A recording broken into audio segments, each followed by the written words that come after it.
سورۃ المائدہ کی آیت نمبر 12۔ سورۃ المائدہ کا تیسرا رکوع، چھٹے پارے کا 7واں رکوع۔ اللہ رب العالمین نے ارشاد فرمایا، وَلَقَدْ أَخَذَ اللَّهُ مِيثَاقَ بَنِي إِسْرَائِيلَ، اور بے شک اللہ نے بنی اسرائیل سے عہد لیا، یعنی اللہ تعالی نے بنی اسرائیل سے یہ عہد لیا کہ وہ اللہ کی عبادت کریں گے، اس کے ساتھ کسی کو شریک نہ کریں گے، اور توریت کے احکام کا اتباع کریں گے، توریت پر عمل کریں گے۔ وَبَعَثْنَا مِنْهُمُ اثْنَيْ عَشَرَ نَقِيبًا، اور ہم نے ان میں 12 سردار قائم کیے، ہر سبت یعنی گروہ پر ایک سردار قائم کیا گیا۔ بنی اسرائیل اولاد یعقوب کو کہتے ہیں۔ اسرائیل حضرت یعقوب علیہ السلام کا لقب ہے، جس کے معنی ہے عبداللہ، اللہ کا بندہ۔ بنی کے معنی بیٹے، بنی اسرائیل حضرت یعقوب علیہ السلام کی اولاد کو کہتے ہیں۔ حضرت یعقوب علیہ السلام کے 12 بیٹے تھے، ان سے جو اولاد کا سلسلہ جاری ہوا، اس سے بنی اسرائیل 12 قبیلوں میں تقسیم ہو گئے، تو ہر گروہ پر ایک سردار مقرر کیا گیا، جو اپنی قوم کا ذمہ دار بنایا گیا کہ وہ اپنی پوری قوم کو اس پر مائل کرے گا کہ قوم عہد کا وفا کرے اور پوری قوم شریعت کے احکام پر چلے۔ اس کے ذمہ دار ایک سردار کو بنایا گیا اور پوری قوم پر اس سردار کو مقرر کیا گیا۔ اس طرح 12 قبیلوں پر 12 سردار مقرر کیے گئے۔ وہ اس بات کے ذمہ دار تھے کہ پوری قوم وفاداری کرے گی۔ وقال اللہ انی معکم، اور اللہ نے فرمایا بے شک میں تمہارے ساتھ ہوں، یعنی میری مدد تمہارے ساتھ ہے۔ لئن اقمتم الصلاۃ وآتیتم الزکاۃ، ضرور اگر تم نماز قائم رکھو اور زکوٰۃ دو، یعنی میری مدد تمہارے ساتھ ہے اگر تم نماز قائم رکھو اور زکوٰۃ دو۔ وآمنتم برسلی، اور میرے رسولوں پر ایمان لاؤ۔ وعزرتموہم، اور ان کی تعظیم کرو۔ لیکن یہاں پر تعظیم کا کوئی طریقہ بیان نہیں کیا گیا، ہر وہ طریقہ تعظیم کا جس سے شریعت نے منع نہیں کیا وہ جائز ہے۔ نبی اکرم صلی اللہ علیہ وآلہ وسلم کی آمد سے پہلے جو امتیں تھیں، جو ان کی شریعت تھی، اس میں سجدہ تعظیمی بھی جائز تھا، رکوع تعظیمی بھی جائز تھا، لیکن نبی اکرم صلی اللہ علیہ وآلہ وسلم نے سجدہ تعظیمی سے منع فرمایا۔ تو اب ہمارے لیے جائز نہیں کہ ہم کسی کی تعظیم میں سجدہ کریں۔ اللہ کے سوا کسی کو سجدہ کرنا، چاہے وہ تعظیمی ہو، اسی طرح اللہ کے سوا کسی کے سامنے رکوع کرنا، چاہے وہ تعظیمی ہو، یہ منع ہے۔ اور جن چیزوں سے منع نہیں کیا گیا تو تعظیم کے جتنے طریقے ہوں اس میں کوئی حرج نہیں ہے، بس صرف جن طریقوں سے منع کر دیا گیا وہ منع ہے، اس کے علاوہ تعظیم کے تمام طریقے جائز ہیں۔ وَعَزَّرْتُمُوهُمْ، اور ان کی تعظیم کرو۔ اچھا، پھر یہ بھی ایک شیطانی وسوسہ ہوتا ہے کہ آپ اس طرح تعظیم کر رہے ہیں، کیا اس سے پہلے کسی نے اس طرح تعظیم کی؟ اگر کسی نے اس طرح تعظیم نہیں کی تو بتائیے آپ کے دل میں تعظیم کا جذبہ زیادہ ہے یا پہلے والوں کے دل میں جذبہ زیادہ ہے؟ اس طرح کی سوچ اسلامی سوچ نہیں ہے۔ دیکھیں، تمام امت اس بات پر متفق ہے کہ حضرت امام بخاری علیہ رحمہ نے بخاری شریف پوری کی پوری بخاری شریف لکھی ہے مکہ مکرمہ میں خانہ کعبہ کے سامنے بیٹھ کر، اور آپ نے بخاری شریف 16 سال میں لکھی ہے۔ آپ کا طریقہ کار یہ تھا کہ آپ پہلے غسل فرماتے، پھر غسل فرما کر خانہ کعبہ کا طواف کرتے، طواف سے فارغ ہونے کے بعد 2 رکعت نفل پڑھنے کے بعد ایک حدیث لکھتے، پھر دوسری حدیث لکھنے کے لیے پھر دوبارہ غسل فرماتے، پھر طواف کرتے، پھر 2 رکعت نفل پڑھتے، پھر دوسری حدیث لکھتے۔ تو یہ سب آپ نے حدیث پاک کی تعظیم میں کیا۔ تو کوئی امام بخاری پر یہ اعتراض نہیں کر سکتا کہ آپ کے دل میں حدیث پاک کی تعظیم زیادہ ہے کہ حضرت ابو ہریرہ کے دل میں حدیث پاک کی تعظیم زیادہ تھی۔ آپ سے پہلے اتنے صحابہ گزرے، اتنے تابعین گزرے، اتنے بزرگان دین گزرے، لیکن کسی نے بھی اس طرح حدیث پاک کی تعظیم نہیں کی۔ تو جواب یہی دیا جائے گا کہ امام بخاری جو تعظیم کا طریقہ وہ اختیار کر رہے ہیں وہ شرعی طور پر منع نہیں ہے، لہذا اس میں کوئی حرج نہیں۔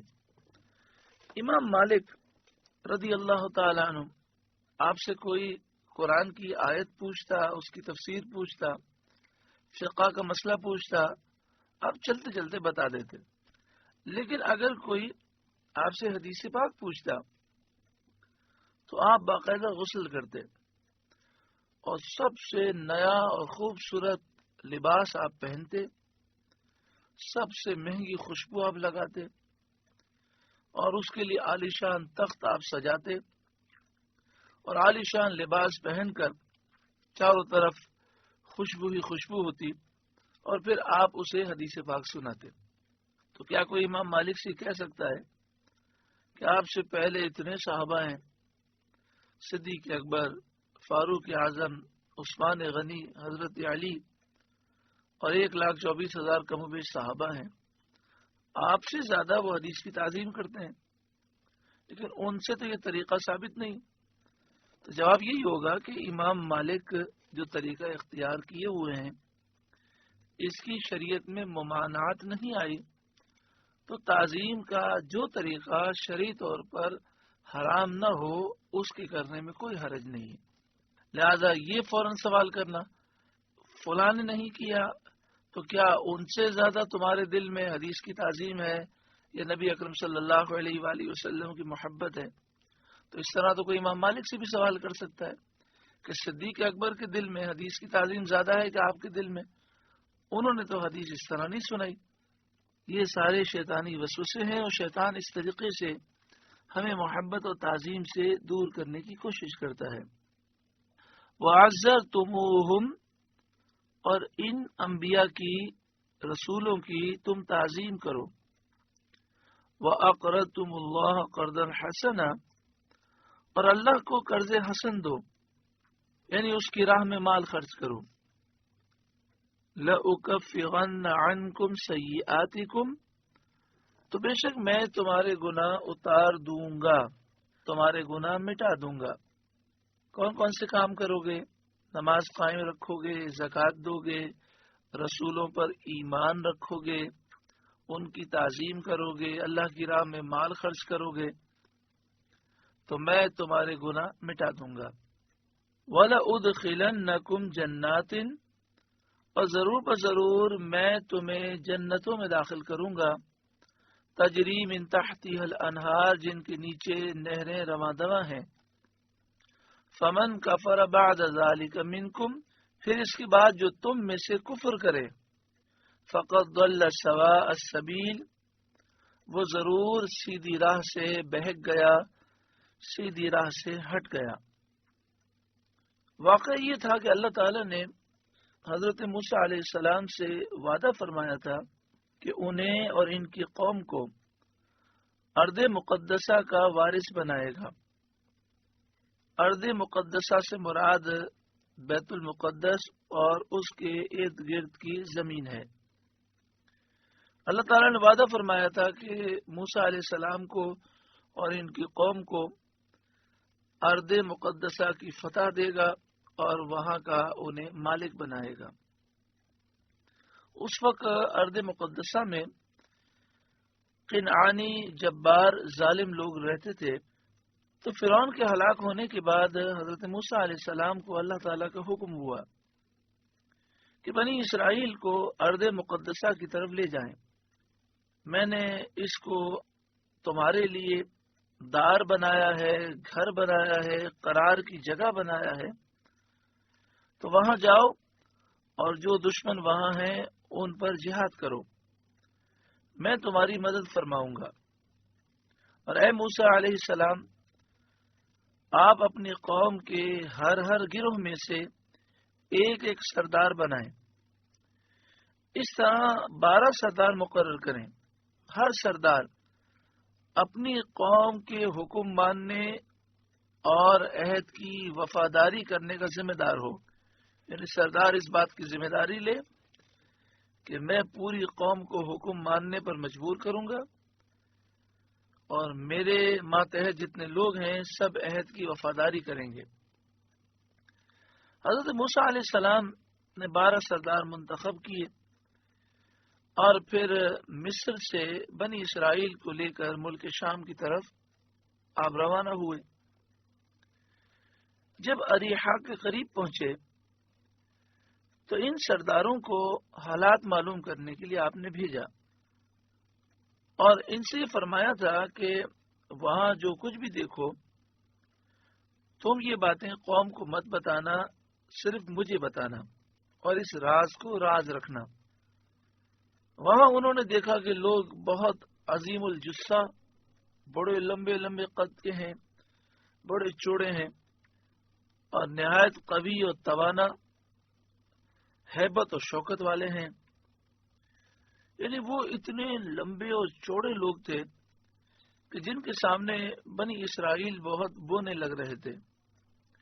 یہ ان سے ہیبت زدہ ہو کر واپس ہوئے اور آ کر انہوں نے اپنی قوم سے سب حالات بیان کر دیے اور اس طریقے سے قوم کے دل میں انہوں نے خوف بٹھا دیا. ان 12 میں سے صرف 2 نے عہد کو پورا کیا. ایک حضرت کالب بن یوقنا اور دوسرے حضرت یوشع بن نون. باقی 10 سرداروں نے عہد شکنی کی. آگے ارشاد فرمایا فَبِمَا نَقْضِهِمْ مِيثَاقَهُمْ لَعَنَّاهُمْ، تو ان کی کیسی بدعہدیوں پر ہم نے انہیں لعنت کی. یعنی انہوں نے اللہ تعالی کے عہد توڑے. حضرت موسیٰ علیہ السلام کے بعد آنے والے نبیوں کا انہوں نے انکار کیا، انبیاء کو شہید کیا، اللہ تعالیٰ کی کتاب کے احکامات کی مخالفت کی. اس وجہ سے ان پر لعنت کی گئی. وَجَعَلْنَا قُلُوبَهُمْ قَاسِيَةً، اور ان کے دل سخت کر دیے. یہ لعنت ہے جس کی وجہ سے یہودیوں کے دل بہت سخت ہیں.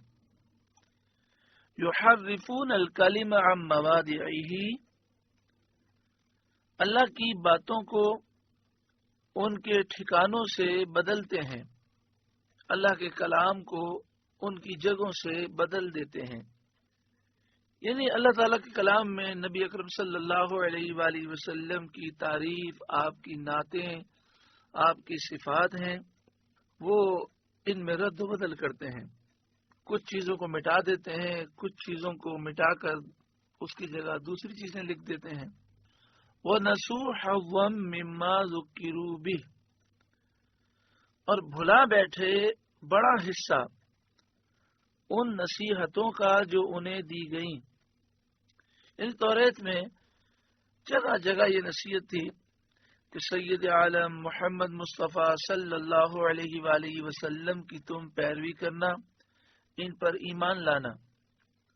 تو انہوں نے توریت کے اتنے بڑے حصے کو بھلا دیا. وَلَا تَزَالُ تَطَّلِعُ عَلَى خَائِنَةٍ مِّنْهُمْ إِلَّا قَلِيلًا مِّنْهُمْ، تو تم ہمیشہ ان کی ایک نہ ایک خیانت پر مطلع ہوتے رہو گے. کیونکہ دغا کرنا، خیانت کرنا، عہد کو توڑنا، رسولوں کے ساتھ بد عہدی کرنا، ان کی اور ان کے آباء و اجداد کی پرانی عادت ہے، تم ہمیشہ ان کی ایک نہ ایک خیانت پر مطلع ہوتے رہو گے، الا قلیلا منہم، سوا تھوڑوں کے جو ایمان لے آئیں گے یہودیوں میں سے، وہ ایسا نہیں کریں گے۔ فاعف عنہم، تو انہیں معاف کر دو، واصفح، اور ان سے درگزر کرو، اور جو کچھ ان سے پہلے سرزد ہوا اس پر ان کی گرفت نہ کرو۔ بعض مفسرین کا قول یہ ہے کہ یہ آیت اس قوم کے بارے میں نازل ہوئی جنہوں نے پہلے نبی اکرم صلی اللہ علیہ وآلہ وسلم سے عہد کیا، پھر عہد کو توڑ دیا، پھر اللہ تعالیٰ نے اپنے نبی صلی اللہ علیہ وآلہ وسلم کو اس پر مطلع فرمایا اور یہ آیت نازل کی۔ اس تفسیر کی صورت میں معنی یہ ہے کہ ان کی اس عہد شکنی سے درگزر کیجیے جب تک کہ وہ جنگ سے باز رہیں اور جزیہ ادا کرنے سے منع نہ کریں۔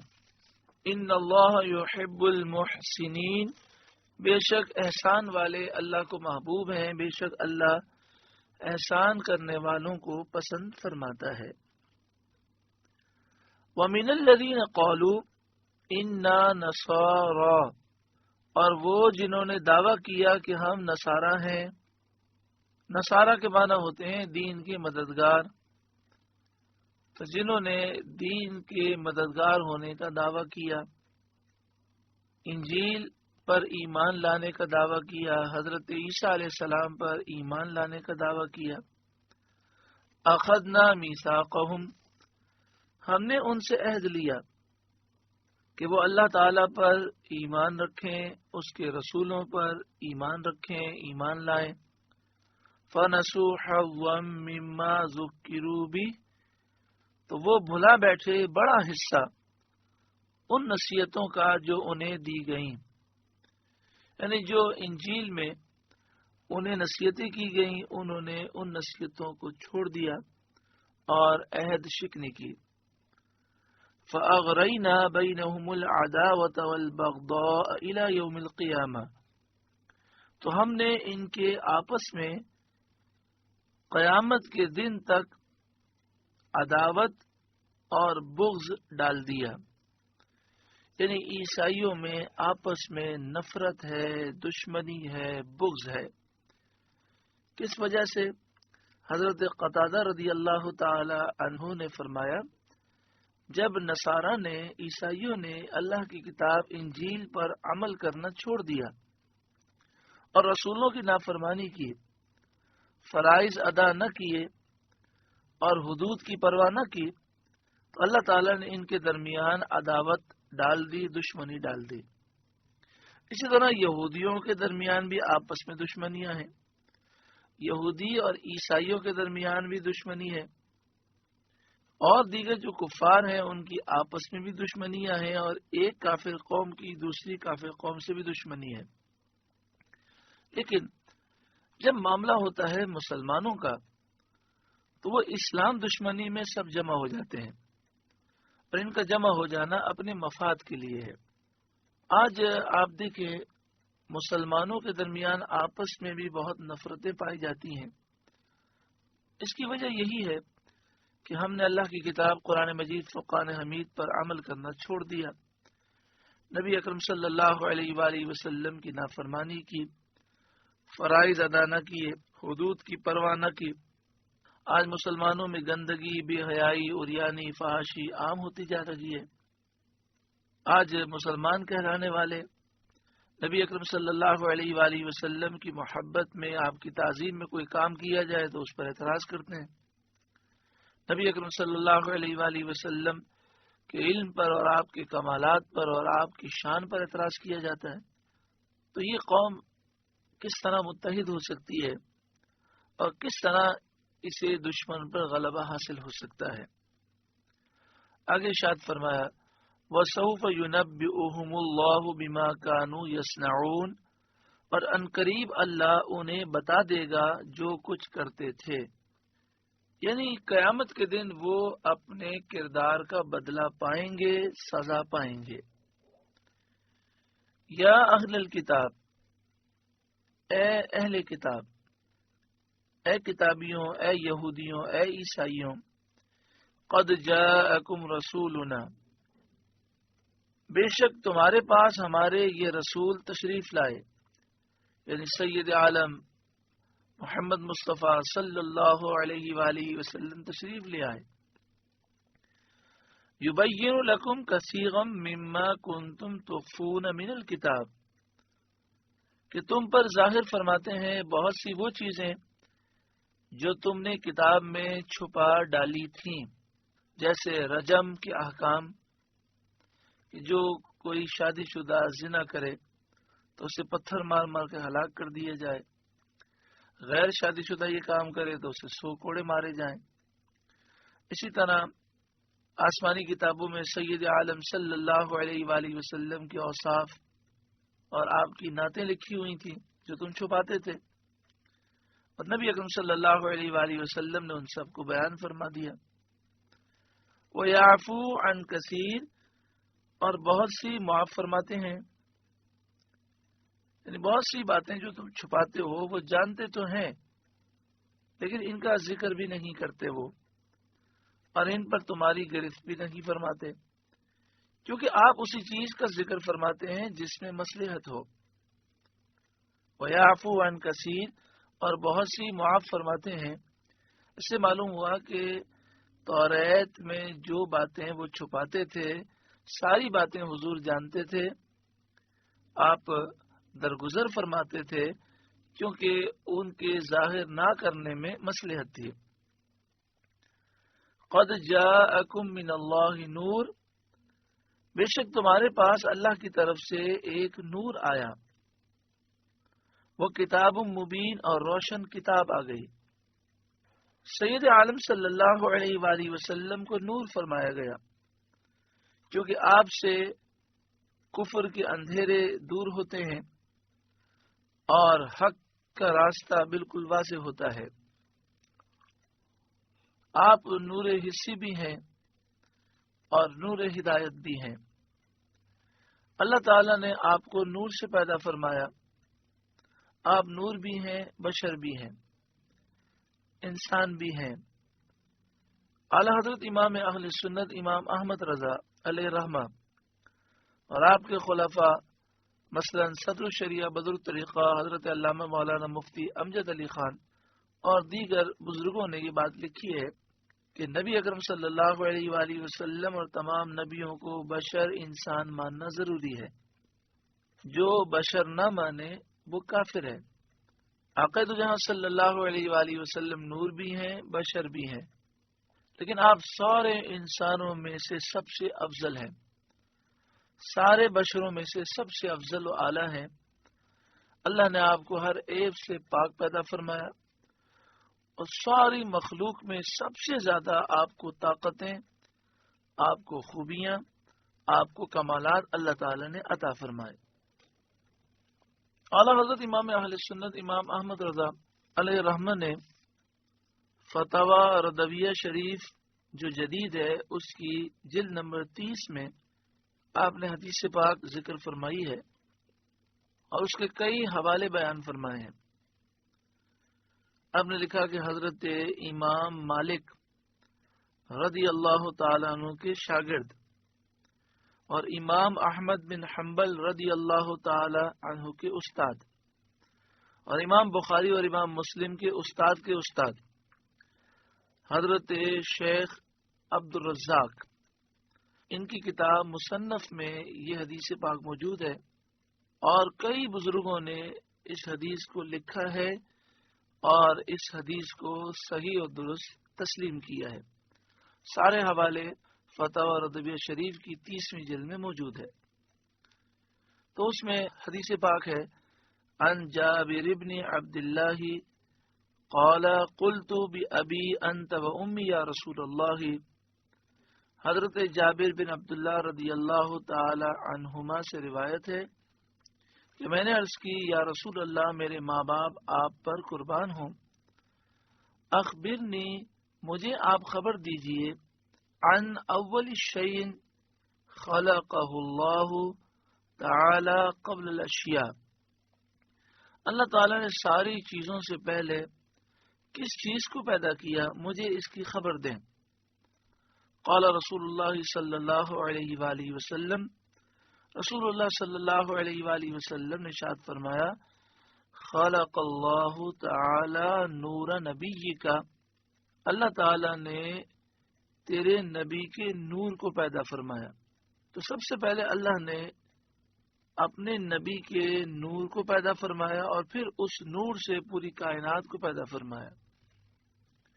حضرت عبداللہ بن عباس رضی اللہ تعالی عنہما قد جاءکم من اللہ نور کے تحت فرماتے ہیں، یہاں نور سے مراد سید عالم صلی اللہ علیہ وآلہ وسلم کی ذات ہے۔ وہ کتاب مبین اور روشن کتاب تمہارے پاس آ گئی، یعنی قرآن پاک تمہارے پاس آ گیا۔ یہدی بہ اللہ من اتبع رضوانہ سبل السلام، اللہ اس سے ہدایت دیتا ہے اسے جو اللہ کی مرضی پر چلا سلامتی کے راستے، جو اللہ کی رضا حاصل کرنے کے راستے پر چلا، اسے اس کتاب سے اور اس محبوب سے ہدایت نصیب ہوتی ہے۔ وَيُخْرِجُهُم مِّنَ الظُّلُمَاتِ إِلَى النُّورِ، اور انہیں اندھیریوں سے روشنی کی طرف لے جاتا ہے بِإِذْنِهِ اپنے حکم سے۔ وَيَهْدِيهِمْ إِلَى صِرَاطٍ مُسْتَقِيمٍ، اور انہیں سیدھی راہ دکھاتا ہے۔ لَقَدْ كَفَرَ الَّذِينَ قَالُوا إِنَّ اللَّهَ هُوَ الْمَسِيحُ ابْنُ مَرْيَمَ، بے شک کافر ہوئے وہ جنہوں نے کہا کہ اللہ مسیح بن مریم ہی ہے، یعنی جن عیسائیوں کا یہ عقیدہ ہے کہ عیسیٰ بن مریم ہی اللہ ہیں، وہ بھی کافر ہیں۔ اور جن کا عقیدہ یہ ہے کہ عیسیٰ بن مریم اللہ کے بیٹے ہیں، وہ بھی کافر ہیں۔ جو عیسیٰ بن مریم کو اللہ کا بیٹا مانے یا اللہ مانے، خدا الہ معبود مانے، وہ سارے کافر ہیں، مشرک ہیں۔ موجودہ دور کے عیسائی اسی طرح کے عقائد رکھتے ہیں، لہذا موجودہ دور کے عیسائی کافر بھی ہیں، مشرک بھی ہیں۔ بعض احکام میں ان پر اہل کتاب کے احکام ہیں اور بعض احکام میں ان پر مشرکوں اور کافروں کے احکام ہیں۔ یہ کہنا کہ عیسائی مشرک نہیں ہے، کافر نہیں ہے، یہ کہنا قرآن پاک کا انکار ہے۔ حضرت عبداللہ بن عباس رضی اللہ تعالی عنہما نے فرمایا کہ نجران کے عیسائیوں نے یہ بات کہی۔ عیسائیوں کے دو فرقے، ایک کا نام تھا یعقوبیہ اور دوسرے کا نام تھا ملکانیہ۔ ان کا یہ عقیدہ ہے کہ حضرت عیسیٰ علیہ السلام ہی اللہ ہیں، کیونکہ یہ حلول کے قائل ہیں۔ ان کا اعتقاد باطل یہ ہے کہ اللہ تعالیٰ نے عیسیٰ علیہ السلام کے بدن میں حلول کیا۔ اللہ تعالیٰ کی پناہ، معاذ اللہ، جو یہ بکواس کرتے ہیں ہم اس سے اللہ تعالیٰ کی پناہ مانگتے ہیں۔ اللہ تعالیٰ نے اس آیت میں ان پر کفر کا حکم بیان فرمایا اور اس کے بعد ان کے مذہب اور ان کے عقیدے کے فساد کو بیان فرمایا۔ قل، اے محبوب آپ فرما دیجئے، فَمَن يَمْلِكُ مِنَ اللَّهِ شَيْئًا إِنْ أَرَادَ أَن يُهْلِكَ الْمَسِيحَ ابْنَ مَرْيَمَ وَأُمَّهُ وَمَن فِي الْأَرْضِ جَمِيعًا، پھر اللہ کا کوئی کیا کر سکتا ہے اگر وہ چاہے کہ ہلاک کر دے مسیح بن مریم اور ان کی ماں اور تمام زمین والوں کو۔ اللہ تعالیٰ کا کوئی کچھ بھی نہیں کر سکتا، اس کا جواب یہی ہے۔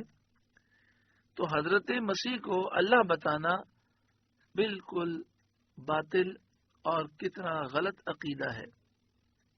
وَلِلَّهِ مُلْكُ السَّمَاوَاتِ وَالْأَرْضِ وَمَا بَيْنَهُمَا، اور اللہ ہی کے لیے ہے سلطنت آسمانوں اور زمین اور ان کے درمیان کی۔ يَخْلُقُ مَا يَشَاءُ، جو چاہے پیدا کرتا ہے۔ وَاللَّهُ عَلَى كُلِّ شَيْءٍ قَدِيرٌ، اور اللہ سب کچھ کر سکتا ہے۔ سید عالم صلی اللہ علیہ وآلہ وسلم کے پاس اہل کتاب آئے اور انہوں نے دین کے معاملے میں آپ سے گفتگو شروع کی. آپ صلی اللہ علیہ وآلہ وسلم نے انہیں اسلام کی دعوت دی اور اللہ کی نافرمانی کرنے سے اس کے عذاب کا خوف دلایا کہ نافرمانی نہ کرو ورنہ اللہ کا عذاب بڑا سخت ہے. تو وہ کہنے لگے اے محمد صلی اللہ علیہ وآلہ وسلم آپ ہمیں کیا ڈراتے ہیں؟ ہم تو اللہ کے بیٹے اور اس کے پیارے ہیں. اس پر یہ آیت کریمہ نازل ہوئی اور ان کے اس دعوے کا بطلان ظاہر فرمایا گیا. وقالت اليهود والنصارى نحن ابناء اللہ واحباؤہ. اور یہودی اور عیسائی بولے کہ ہم اللہ کے بیٹے اور اس کے پیارے ہیں. یہاں پر مسلمانوں کو غور کرنا چاہیے. ہم مسلمانوں کا عقیدہ یہ ہے کہ جس کا خاتمہ کفر پر ہوا وہ ہمیشہ ہمیشہ جہنم میں جلتا رہے گا.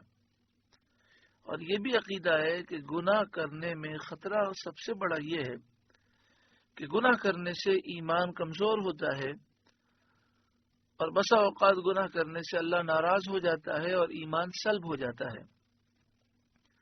جس نے گناہ کیے اور پھر اس کا ایمان سلب ہو گیا، اس کا خاتمہ کفر پر ہوا، ہمیشہ ہمیشہ جہنم میں جلتا رہے گا.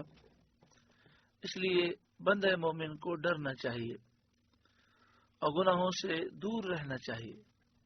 اور اگر خاتمہ ایمان پر ہوا تو بہت سے ایسے لوگ ہوں گے جو اپنے گناہوں کی وجہ سے جہنم میں جائیں گے. تو اس لیے خوف بھی ہو اور اللہ کی رحمت کی امید بھی ہو. لیکن آج مسلمانوں کی اکثریت پر رحمت کی امید غالب ہے، خوف کا تصور ختم ہو چکا ہے، یا اگر ہے تو بہت قلیل تصور ہے. کسی ڈاکو کو بھی کہا جائے خدا کا خوف کرو تو وہ کہتا ہے کہ ملا تو ہمیں کیوں ڈراتا ہے، اللہ غفور رحیم ہے، اس کی رحمت بہت بڑی ہے، ہم تو جنتی ہیں. تو یہ تو مسلمانوں کی سوچ نہیں ہے. مسلمان تو اللہ کی رحمت کی امید بھی رکھتے ہیں اور اس کے عذاب سے ڈرتے بھی ہیں. اللہ غفور رحیم ہے، اس میں تو کوئی شک نہیں. لیکن اس کی یہ معنی تو نہیں کہ انسان یہ بات کہہ کر گناہوں پر دلیر ہو جائے. آگے شاید فرمایا قل اے محبوب آپ فرمائیے فَلِمَ يُعَذِّبُكُمْ بِذُنُوبِكُمْ پھر تمہیں کیوں تمہارے گناہوں پر عذاب فرماتا ہے. یعنی اے یہودیوں اے عیسائیوں تم کہتے ہو کہ ہم اللہ کے بیٹے ہیں، اللہ کے پیارے ہیں، تو پھر اللہ تعالیٰ تمہیں گناہوں پر عذاب کیوں فرماتا ہے؟ دنیا میں تم پر مصیبتیں، آفتیں، بلائیں اور عذابات کیوں آتے ہیں اور آخرت میں تم پر عذاب کیوں آئے گا؟ یعنی اس بات کا تو تمہیں بھی اقرار ہے کہ گنتی کے چند دن تم جہنم میں رہو گے. تو سوچو کوئی باپ اپنے بیٹے کو یا کوئی شخص اپنے پیارے کو آگ میں جلاتا ہے. جب ایسا نہیں ہے تو تمہارے دعوے کا جھوٹا ہونا اور تمہارے دعوے کا باطل ہونا تمہارے اقرار سے ثابت ہے. بل انتم بشر ممن خلق بلکہ تم آدمی ہو اس کی مخلوقات میں سے ہو. اللہ نے تمہیں پیدا کیا. یغفر لمن یشاء جسے چاہے بخشتا ہے، ویعذب من یشاء اور جسے چاہتا ہے سزا دیتا ہے. وَلِلَّهِ مُلْكُ السَّمَاوَاتِ وَالْأَرْضِ وَمَا بَيْنَهُمَا اور اللہ ہی کے لیے ہے سلطنت آسمانوں اور زمین اور ان کے درمیان کی. سب چیزوں کا مالک اللہ کی ہے. وَإِلَيْهِ الْمَصِيرُ اور اسی کی طرف پھرنا ہے. یا اہل الکتاب اے اہل کتاب، اے کتاب والوں، قد جاءکم رسولنا بے شک تمہارے پاس ہمارے یہ رسول تشریف لائے، یعنی سید عالم صلی اللہ علیہ وآلہ وسلم تشریف لائے. یبین لکم کہ تم پر ہمارے احکام ظاہر فرماتے ہیں، علی فترۃ من الرسل بعد اس کے کہ رسولوں کا آنا مدتوں بند رہا تھا. حضرت عیسیٰ علیہ السلام کے بعد سید عالم صلی اللہ علیہ وآلہ وسلم کے زمانے تک 569 سال 569 سال کی مدت دنیا نبی سے خالی رہی۔ اس کے بعد حضور صلی اللہ علیہ وآلہ وسلم تشریف لائے، تو اب نبی اکرم صلی اللہ علیہ وآلہ وسلم کی تشریف آوری کا ذکر ہے اور اس نعمت کا اظہار کیا جا رہا ہے کہ سخت حاجت کے وقت اللہ تعالیٰ نے تم پر یہ عظیم نعمت بھیجی، اور اس میں یہ بھی ہے کہ اب حجت لازم ہو گئی اور عذر ختم ہو گیا۔ اب یہ کہنے کا موقع نہ رہا کہ ہمارے پاس کوئی سمجھانے والا نہیں آیا۔ ان تقولوا ما جاءنا من بشیر ولا نذیر، کہ تم کہو ہمارے پاس کوئی خوشی اور ڈر سنانے والا نہ آیا۔ فقد جاءکم بشیر و نذیر، تو یہ خوشی اور ڈر سنانے والے تمہارے پاس تشریف لائے ہیں۔ بشیر نیک لوگوں کو خوشخبری سنانے والے، نذیر گناہگاروں کو ڈر سنانے والے۔ واللہ علی کل شیء قدیر، اور اللہ کو سب قدرت ہے۔ اللہ رب العالمین ہم سب پر کرم فرمائے۔ سورۃ المائدہ کا 3 رکوع مکمل ہوا۔ اللہ تعالیٰ اس رکوع کے نور سے ہمارے ظاہر باطن کو، ہمارے قلوب کو روشن و منور فرمائے۔ آپ سے گزارش ہے کہ قرآن کے اس پیغام کو آگے پہنچا کر ثواب جاریہ حاصل کریں۔